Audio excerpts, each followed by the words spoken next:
Hey everyone, welcome back to the Ride with Lance. And today we're just out cruising. I'm on the Engwe Engine Pro 2.0.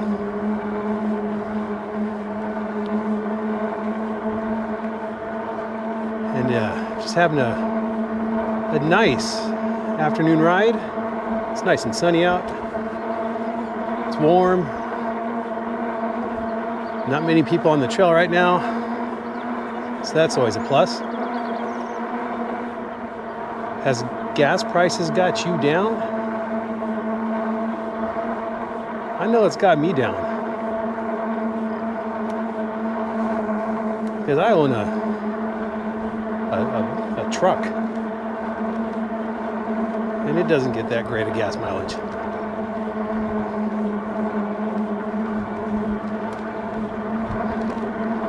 But does it make sense to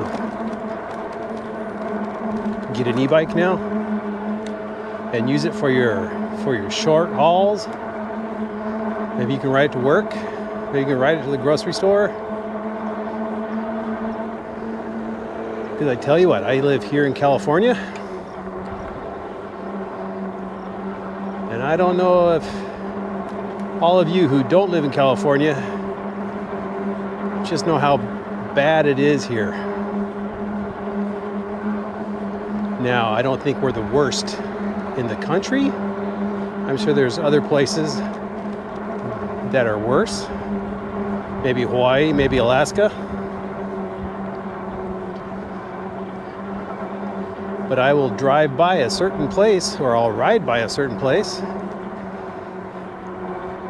and give you a first-hand look at what I'm talking about.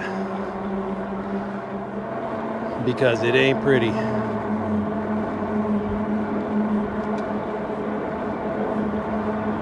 Now, people saying this is like the Golden State. This is just the best place to be. Best environment. You got the ocean, you got the mountains. You can go surfing in the daytime, get in your car, drive the hills, go skiing in the afternoon. Or take yourself out to the desert and cook yourself to death. California really does offer it all. But it's not California's fault.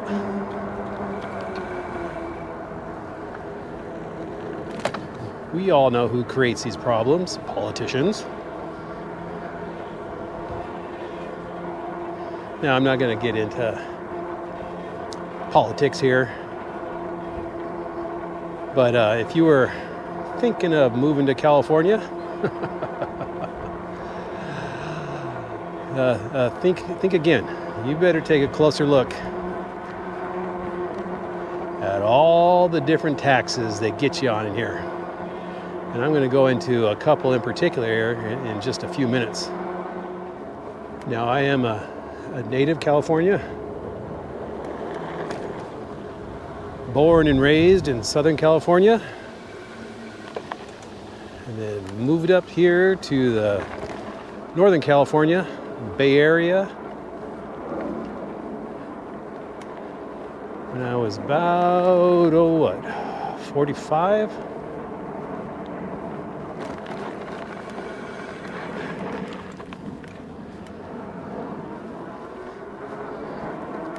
And I don't need to tell you the ridiculous prices of homes here.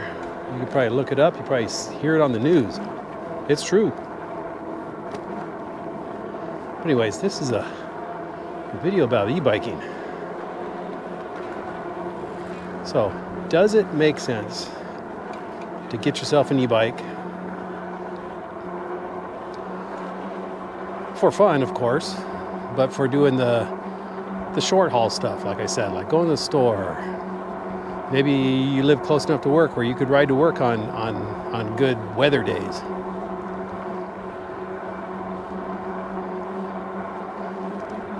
Now it's looking more and more like you should here, at least in California, because they got a couple of, they may be propositions now, or not propositions, whatever they call it. They want to make it into law, I guess. One is they want to add another 50 cents per gallon on gas.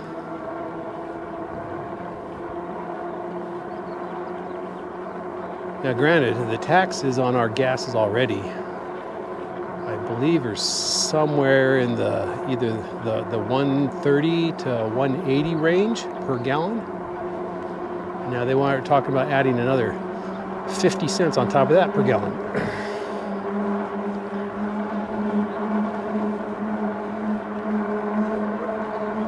And on top of that, I just heard today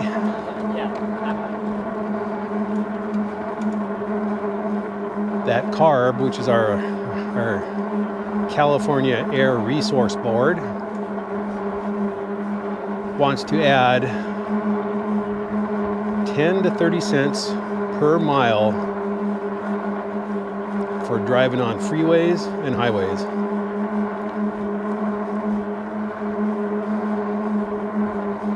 California is doing everything they can. Again, I shouldn't say California. I should say the California government is doing whatever they can to eliminate gas-powered vehicles, gasoline and diesel. And they are trying to mandate that, I believe it's by 2034. It's about 10 years from now. It really does make me want to get out of California. But they are also proposing another bill. And get this, you've probably heard this, that if you move out of California, after this bill is passed, of course, if you move out of California, they still want to tax you for the next 10 years.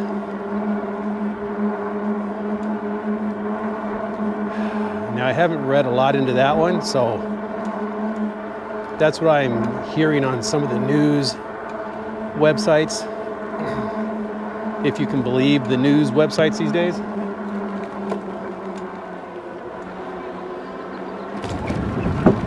Yeah, it's gotten ridiculous. So, does getting an e-bike make sense? Yeah, it does. Unless you're rich, it is a struggle. I filled up my gas, or my truck at Costco the other day.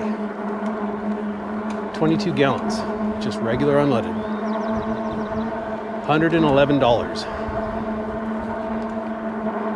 And the prices are still going up.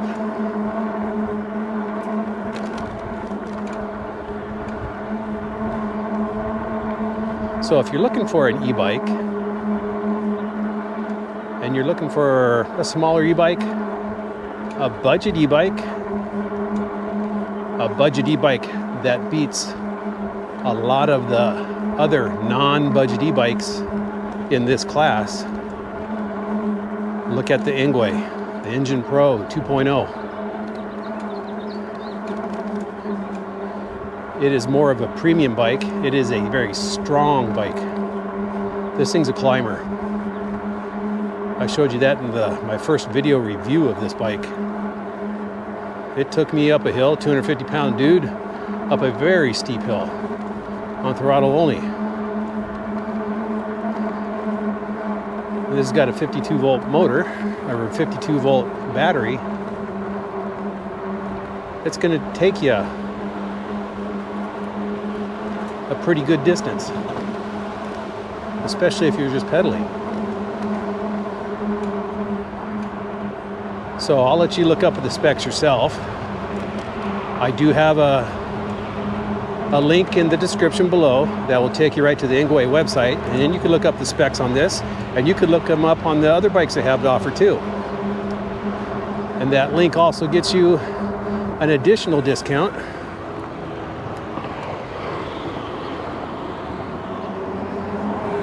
on the already low price on this. You won't believe it when you compare it to other bikes, other 20-inch wheel bikes. You're gonna go, crap, man.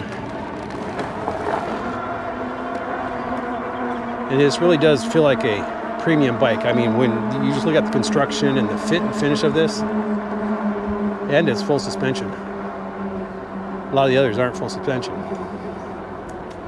It is one heck of a deal. It is one heck of a nice riding bike. It's like I said before. We go off the curb here.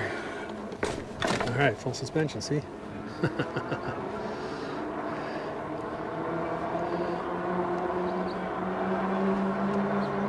For me, this bike needed no upgrades, none at all. The only thing I put on here was a phone mount.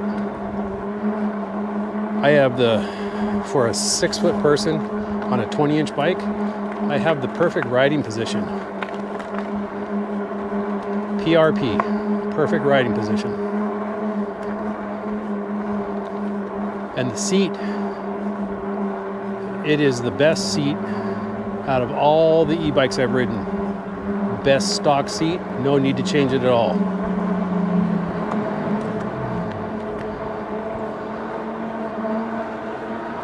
And the torque sensor, makes you feel like you're riding a real bike. Well, it is a real bike, but a real bike without the motor. Yep, now we're up on a main street. Not really the kind of riding I like to do, but it's for a purpose, because I want to show you something that it might make your jaw drop. It's just up here.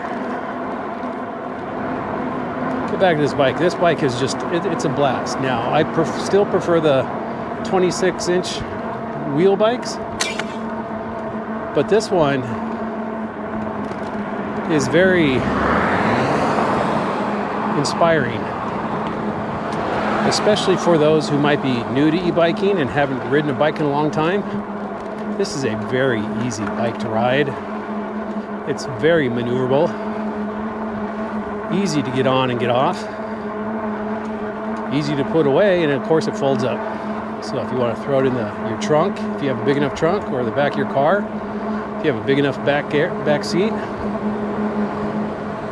and there's no need for a bike rack or a pickup truck to put it in.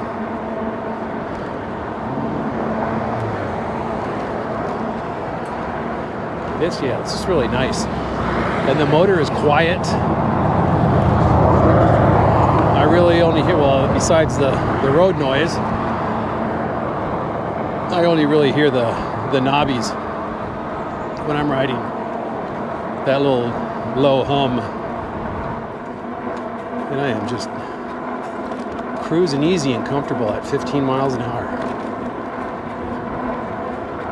Get some exercise in, get those legs moving, those joints moving. A little power assist from the motor, and it's just a good time.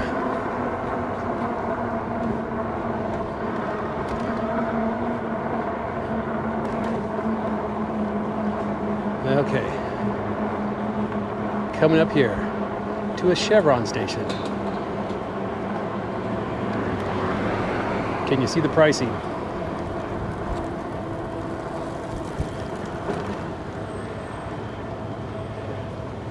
$539 for regular, $559 for a premium, or plus $577 for premium.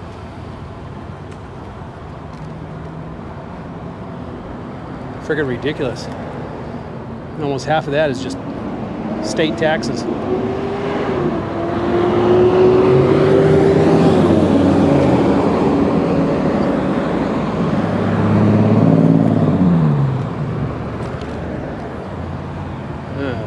Let's find the safe way across the intersection.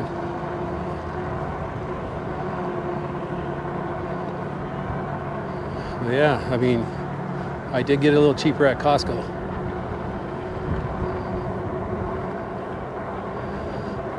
Now they want to add a 50-cent tax on top of that.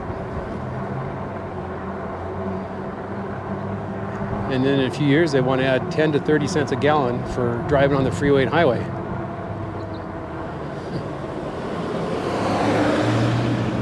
So I'll let you do the math on that.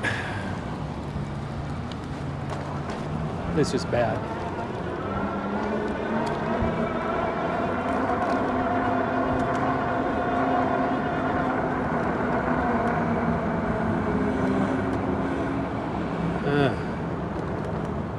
No crosswalk on that side. I gotta get to the other side.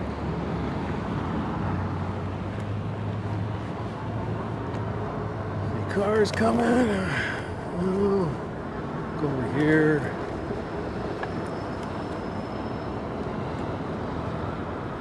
I guess I could have rolled with the cars. All right, made it through that crazy intersection.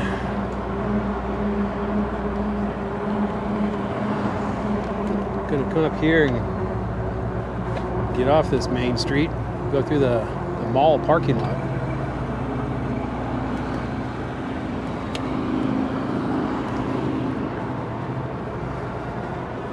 Might be a little safer. I really do need to get some rear view mirrors for this.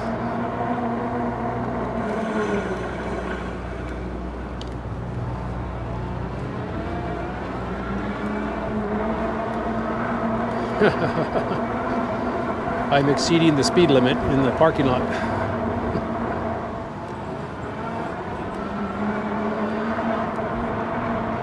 Oh, should we do that? No, we got to do it. There's a mini slalom course set up. You see it? Let's see. Here we go.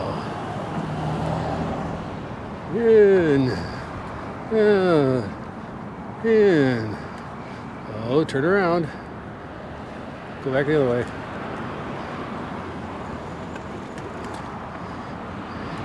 All right, didn't touch one.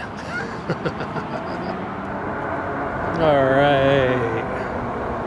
Well, since I'm close to home, I'm gonna call it the end of the ride here. So, you all have a great day, a great week, a great ride, and I will see you on the next video. Bye.